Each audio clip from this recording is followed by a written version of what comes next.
I think your average Antifa leftist is actually a self-hating white supremacist. Hear me out. These people are obsessed with race. They are often very white and very privileged. They tiptoe around issues of race and walk on eggshells when they are around minorities, treating them differently. They project their own prejudices onto their political opponents, and they have very low expectations of minorities. For instance, they think that blacks are too stupid and poor to get ID cards or register to vote. Nobody embodies this more than the YouTuber Steve Shives, who, by the way, I guarantee you has zero black friends. And unfortunately, I'm starting to look like him a little bit here, except I have a penis and he has a vagina. But today's video, we're going after Steve Shives. I saw something from him and it's absolutely insane. So we're going to tear him apart. It's probably too early to tell because we're still living it out and it's not over yet, unfortunately. But if I had to guess, I would say that the treatment of immigrants and refugees will go down in history as the most offensive and inhumane part of the presidency of Donald Trump. Just in the last few days, we've seen American Border Patrol agents launching tear gas at people who are on their side of the border, people who came up to the edge of the United States, who are refugees. We've been calling them a migrant caravan, but what they are is they're refugees. They're people who are homeless and unarmed. Many of them are children, and they've fled violence or economic instability, poverty, what have you, in Central America. And they've come to this country to seek refuge, to seek asylum. All right, so all these arguments have been debunked a million times before. Let me give you a fresh perspective. These people are not refugees, okay? When offered asylum by Mexico, they turn their nose up at it. They also turn their nose up at jobs offered by Mexico. And they do not meet the definition, which is somebody who is fleeing war, famine, or natural disaster. Now, the left will argue they're fleeing violence, and Central America is violent. But as somebody who lives in Central America part of every year, I can tell you there is nowhere in Central America that is any more violent than the very places these people will be migrating to, places like Los Angeles. And who do you think creates a lot of that violence in those cities? Who do you think created the violence down in Central America? I'll tell you who it wasn't. It was not the people who come here legally. Look, getting a visa is easy. There's only really two things that will stop you from getting a visa. One is having nothing to offer America, and two is being a criminal. So what does that say about people who come here illegally? They have nothing to offer. And if you don't believe me, let me just read to you an interview that was done by the Los Angeles Times of one of the people in this caravan, a man named Ramon Izquierda. He says, "All of my life is there waiting for me, there in America. I miss my PlayStation. I miss Buffalo Wild Wings. I miss my car." Now, this is a man who they are claiming is an asylum seeker, but he's been to the United States before, was refused asylum, didn't qualify as an asylum seeker, and then committed crimes and was deported back to his home country and is now coming here again. And what's he coming here for? Well, apparently Buffalo Wild Wings and a PlayStation, which, by the way, they do have in Central America. Believe me, that's how I passed my time when I lived there. First DS9 episode that I thought would be good to watch in light of the crisis at the border and the vilification and mistreatment of immigrants by Donald Trump, his administration, and I must add, his millions of loyal supporters who are all complicit in the crimes and offenses of Donald Trump, and that complicity will scar them and stain them for the rest of their lives. When I think about all that, the episode of DS9 that comes to mind is an episode called Sanctuary from the show's second season. This is a good episode whether there happens to be a refugee crisis going on at the time or not. It's a good showcase for Nana Visitor as Kira, always one of the strongest members of the ensemble cast. It deals with the continuing recovery of Bajor following the Cardassian occupation. It features William Shallert playing a saxoboom. What's not to love about this episode? Nerd! Who am I kidding? Star Trek's alright, and I'm the guy with enough comic books to buy a house. Hell, I could buy a car with just the ones in this drawer. Anyway, he does prove the point I made at the beginning. He has absolutely no black friends. But its story feels particularly resonant in this moment. So there's some tension in this episode between the Skreans and the other residents of Deep Space Nine, but things don't seem too bad until, that is, Hanik, who has been selected by the other Skreans to be their leader, informs Kira that they believe Bajor is their long-sought-after new home. They think that Bajor is Kantana, that they've been searching for all this time, and they mean to settle there. We're told there are over 3 million Skreans in total, and ultimately the government of Bajor decides not to accept them. There's a crisis late in the episode when Hanik's teenage son, Tumak, who has been bullied by Nog ever since he arrived, steals a Skrean ship and makes a run for Bajor. There's a confrontation with some Bajoran ships under orders to stop any Skrean ships from landing. Then Tumak's ship, which is already heavily damaged from the long space journey, explodes, killing Tumak and the others on board. Well, that ought to teach Tumak a lesson about invading a sovereign planet. And sure, it's sad Tumak died, but maybe those phasers that shot down Tumak's ship, maybe they act as a deterrent. And by Tumak dying, millions of other aliens' lives will be saved because they won't make that dangerous journey through that dangerous wormhole to come to a planet where they're not welcome. Just like by using tear gas at our border, maybe that will act as a deterrent. That will stop millions of people from putting their lives and their children's lives at risk, coming to a nation where they're just going to be deported anyway. We need phasers on our border. And I know what people like Steve Shives will say. They'll say, first of all, Kevin, you're racist. And second of all, it would take a photon torpedo to destroy a ship that big. Okay, so we put photon torpedoes on our border. At the end of the episode, rejected by the Bajorans, the Skreans accept an offer from Commander Sisko to settle on this other planet, Draylon 2. Hanik tells Kira as they're leaving that the Bajorans have made a terrible mistake in turning the Skreans away, saying that they could have helped each other, but now that won't happen, because the Bajorans have allowed their own experiences with the Cardassians to make them frightened and suspicious. First and foremost, this is a really good episode because it presents a nuanced look at a very complex situation. It's a complex issue in real life, and in the episode, it's a very complex situation when these Skreans show up from the other side of the wormhole and they need a new place to live, and then all of a sudden they decide, hey, you know what? We want to live on Bajor. All right, so here's the part where he starts to destroy the narrative that he was trying to construct. You see, in this Star Trek episode, the aliens, they took refuge on an alternative planet than the one they set out for. In the real world, the illegal migrants are refusing asylum in countries that are offering it to them just so they can come here to the US or just so they can enter Europe. And he argues that this is a very complex situation. I don't think it is.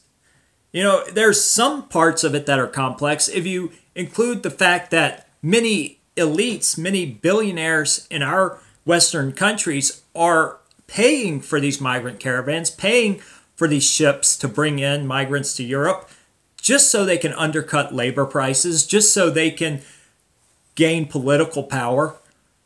But other than that, it's quite simple, quite black and white. People want the freeze, man. They want the free stuff.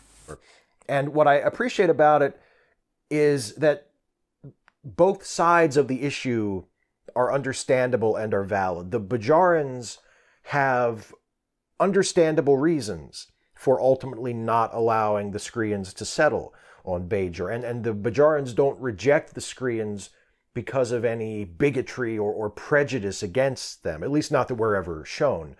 You know, I think it's quite pathetic that this SJW, Steve Shives, says he understands and empathizes with this group of fictional aliens who do not want another group of fictional aliens to come to their planet illegally. He understands their motives and their arguments, but when Republicans make those same arguments about illegals coming into this country, well, they're just racists and bigots.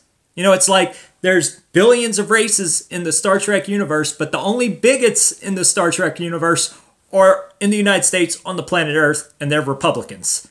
At least until the aliens start disagreeing with the leftists, and then all the aliens are racist. They're all Uncle Toms. That doesn't seem to be the case. It's not. I don't think it's suggested in the episode that might be the case.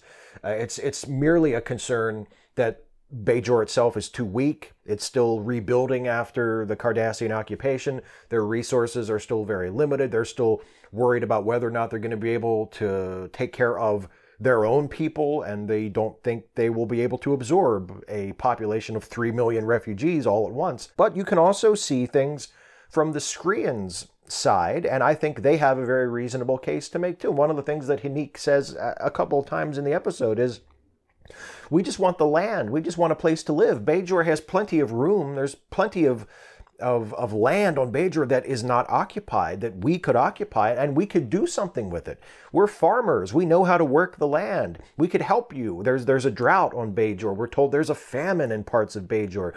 And the Skreans are like, hey, give us the land. We can help. We can make food for ourselves and for you. You won't have to look after us. You won't have to take care of us. We're farmers. We can take care of ourselves. Okay, so now he's just proving that Star Trek is complete fiction. Because when you take that same argument and apply it to the illegals at our southern border, that they're hardworking farmers who just need a place to grow their crops and they don't need us for anything, they're completely independent. Well, if that's true, why didn't they stay in Honduras, where land is cheap, where they could have bought a whole island for the cost it would have taken for them to come here to our southern border? And down there, I mean, plants grow year-round. There's no winter. The soil is volcanic. It's the most fertile in the world. But they came here because they do need us, or at least they want what we have. I also like the fact that the reasons that some people living on the station have for not welcoming the Skreans when they show up ring very true. There's a lot of very closely observed behavior on the show among the people who aren't too happy to see the Skreans, that I think will be familiar to anybody who has argued about immigration with someone who is on the anti-immigrant side. The person whose complaints we hear the most is Quark, and Quark is only, as usual, Quark is only concerned about himself. He sees the Skreans as a threat to his business. He says they take up space and they don't buy anything. And oh, their skin, they leave skin flakes everywhere. They're disgusting and they're hurting my profit. My revenues are down because of all these Skreans all over the station. So I gotta say, this character sounds like my kind of guy, and his arguments are on point. When you talk about the toll of illegal immigration, there's the crime, there's the economic cost, $116 billion a year. And of course, there's the skin flaking off, or in our case, the public health crisis that are being created. As somebody who has had the Zika virus, let me tell you, you don't want those kind of issues coming into America. And there's this one brief but very sharp scene where, as I mentioned earlier, Nog has sort of been bullying the Skreans, particularly Tumak and a couple of Tumak's friends who are always sort of roaming the station together.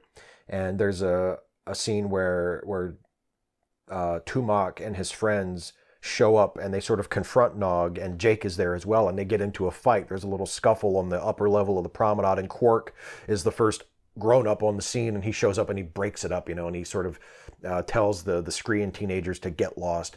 And then as they're walking away, Quark says, well, I can see that the Skreans don't bother to teach their children manners. And Quark says this while Nog is right there, and at this point in the series, Nog is basically a juvenile delinquent.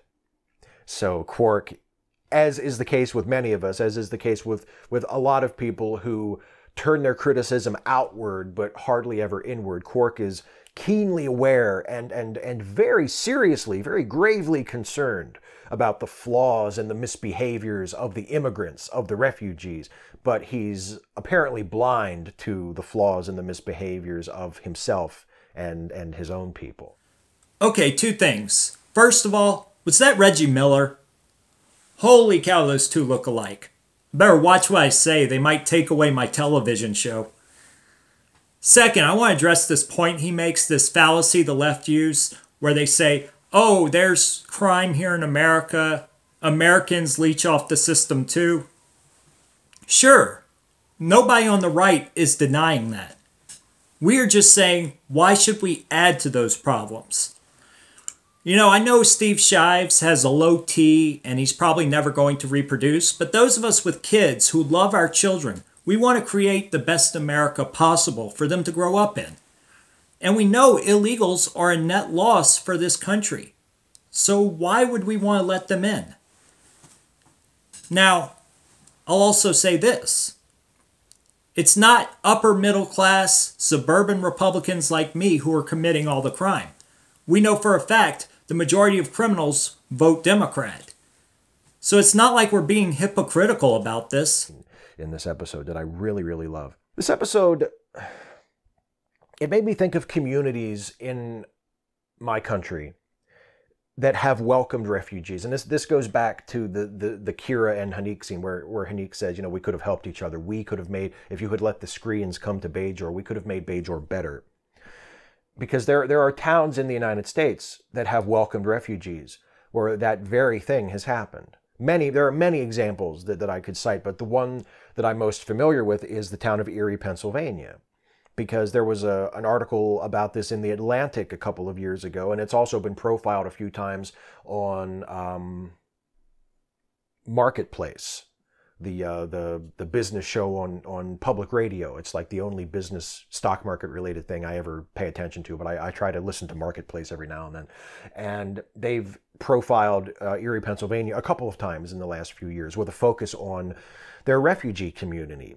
And Erie, Pennsylvania is one of those towns that has welcomed refugees. They've welcomed refugees from Syria and Somalia and Iraq and Sudan, going back decades, going all the way back to the 70s and welcoming refugees who came to this country from Vietnam after the Vietnam War. And the refugee communities in Erie have revitalized that town. Okay, what he's doing here is so dishonest, and the left do this all the time, where they conflate legal immigration with illegal immigration. And they do this intentionally to mislead people. You know, when he talks about these cities that have brought in large numbers of migrants, he's talking about legal immigration. These people have been vetted. They've had their backgrounds checked by DHS. They have something to offer America. They are doctors like my wife or engineers. So, of course, they will make some of those places better because they are the cream of the crop from the countries in which they're coming. You can't say the same about the illegal immigrants. And here's the thing, even then there are exceptions to the rule. When you talk about Somali immigrants, for instance, when Dearborn, Michigan brought in a bunch of Somali immigrants, when Erie, Pennsylvania, the very town he's talking about, brought in a bunch of Somali immigrants, crime shot up.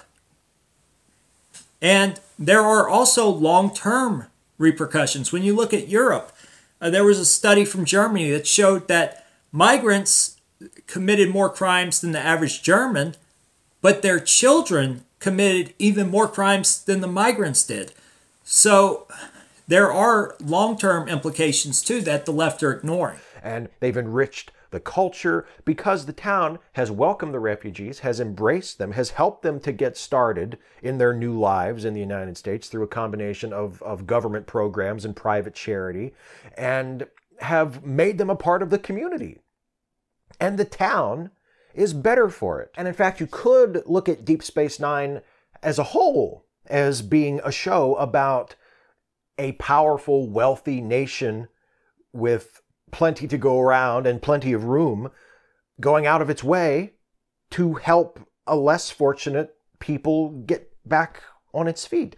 Because at least for the first half of Deep Space Nine, before it sort of shifts focus and becomes mostly about the conflict between the Federation and the Dominion, Deep Space Nine is about the rebuilding of Bajor. Not every single episode is about that, but the overarching storyline, the premise, the reason that Commander Sisko and the other Starfleet officers are there is to facilitate the rebuilding of Bajor following the Cardassian occupation and to get Bajor ready to join the Federation. That's what the show is about. And that is what a strong, wealthy country with plenty to go around and plenty of room, which claims to uphold principles of equality and justice and humanitarianism, should do in that situation. When refugees, when immigrants, when homeless people, when people who are fleeing persecution or fleeing economic ruin or natural disaster or whatever, when they show up at your border, that's what you should do. So something you see with this guy, and you see this with a lot of people on the left, they were raised by television. Their parents weren't really involved. And so they have these false archetypes that they've created that are based on things they've seen on television. Like when you talk to Democrats about Republicans, everything they think of Republicans comes from the television. Everything they think about America comes from the television. Everything they think about migrants and people in other countries, it all comes from TV.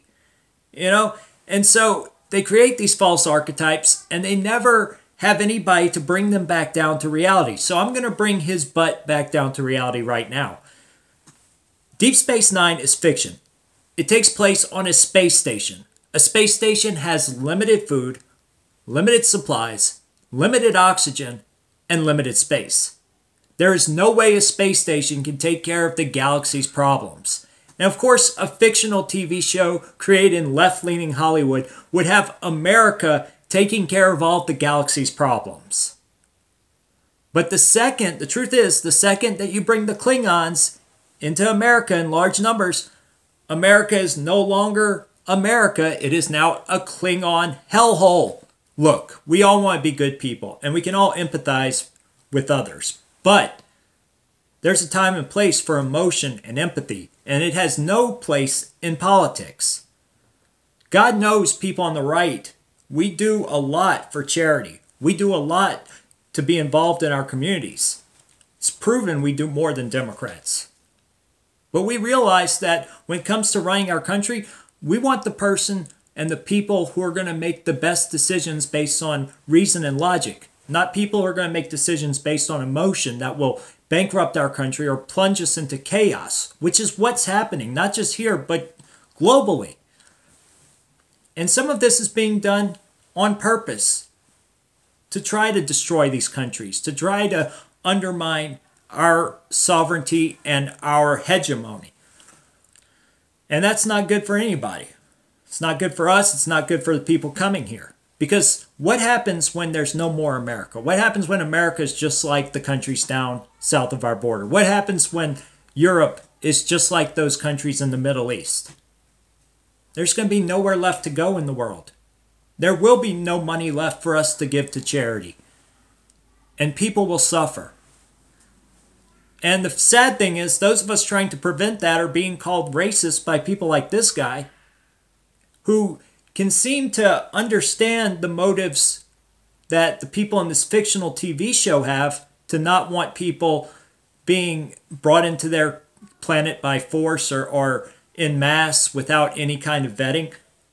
But he doesn't understand our motives. He just attributes our motives to racism and xenophobia, which is ridiculous. Anyway, guys, I think that the rest of what he talks about here is sort of inconsequential, and he just rambles on about Star Trek, which you can go check out his full video. Steve Shives is the name of his channel, so check him out.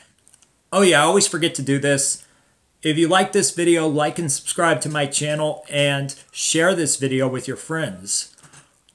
I did start a Patreon. It's www.patreon.com/HailHydra. Now, I started it so we could donate to different right-wing activist groups, but if you do want to donate to me for Christmas, I would love a new shotgun. Just specify that when you do donate. Anyway, I'm out, guys. I'll catch you guys later.